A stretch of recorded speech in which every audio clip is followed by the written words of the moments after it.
চলতি বছরের জুলাইয়ের শেষ দিকে হঠাৎ করে ডেঙ্গু আক্রান্ত রোগীর সংখ্যা ও মৃত্যু হার বাড়তে থাকে। সেপ্টেম্বরে আক্রান্ত হয়ে মৃত্যু ঠেকে ৬০-এর ঘরে। এরপর তড়িঘড়ি করে ঢাকার বিভিন্ন ওয়ার্ডে পুনরায় ব্রুটো সূচক নির্ণয়ে জরিপ করতে মাঠে নামে আইইডিসিআর।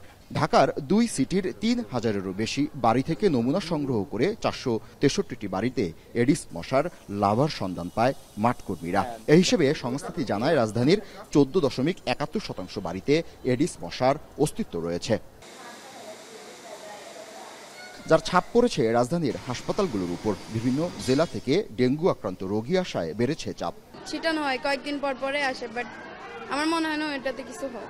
মাথা ব্যথা থেকে শুরু হলো, মাথা ঘুরানো শুরু হয়ে গেল, পরে বিছনার থেকে আর উঠতে পারি না।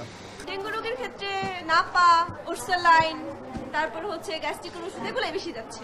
রোগীরা বলছেন মশা নিধনে পাড়া মহল্লাতে ফগার মেশিন ও হ্যান্ড স্প্রেতে তরল জীবাণুনাশক ছিটানো কম হচ্ছে। ওই যে আপনার ওষুধ দিত যে সিটি গবেষণ থেকে, না ওগুলা দেয় না আমাদের। আমি তো আসলে বিটিসিএলে চাকরি করি, তো আমাদের কলোনিতে আগে দিত, এখন দেয় না। পাথরঘাটাতে তো ওখান থেকে আমাদের রেফার করছে ঢাকাতে নিয়ে যাওয়ার জন্য, তো কালকে নিয়ে আসছি, তো এখন ওই আগের অবস্থাতেই আছে। এদিকে জনস্বাস্থ্য বিশেষজ্ঞরা জানান স্বাস্থ্যসেবা কেন্দ্রকে দ্রুত বিকেন্দ্রীকরণ করতে হবে, নজর বাড়াতে হবে ডেঙ্গুর হটস্পট এলাকায়। মশা থেকে সুরক্ষিত রাখবো, বিশেষ করে শিশুদেরকে তাদেরকে মশারির ভিতরে রাখা, সম্ভব হলে আপনার ঘরের চারদিকে জাল লাগিয়ে নিতে পারেন। আর মহাখালীর ডিএনসিসির ডেডিকেটেড কোভিড-19 হাসপাতালের পরিচালক জানান ডেঙ্গুর প্রকোপ বাড়ার পেছনে জলবায়ু পরিবর্তনের দায় রয়েছে। অক্টোবর ও নভেম্বরে ভয়াবহ রূপে ফিরে আসতে পারে ডেঙ্গু। আপনারা জানেন যে একটা গ্লোবাল ওয়ার্মিং এর জন্য সারা পৃথিবীতে টেম্পারেচার বৃদ্ধি পাচ্ছে। তো ডেঙ্গু মশার যে এডিস মশা, এটা বংশ বিস্তারের জন্য কিন্তু 25 থেকে 30 ডিগ্রি সেলসিয়াস সবচেয়ে ফেভারেবল। তা এখন কিন্তু শরৎকালে অ্যারাউন্ড 30 ডিগ্রি টেম্পারেচার থাকতেছে, এটা একটা রিজন হতে পারে।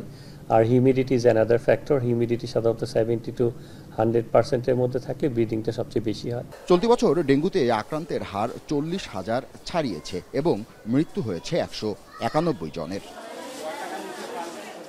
জাবেদ আব্দুল্লাহ, এখন, ঢাকা।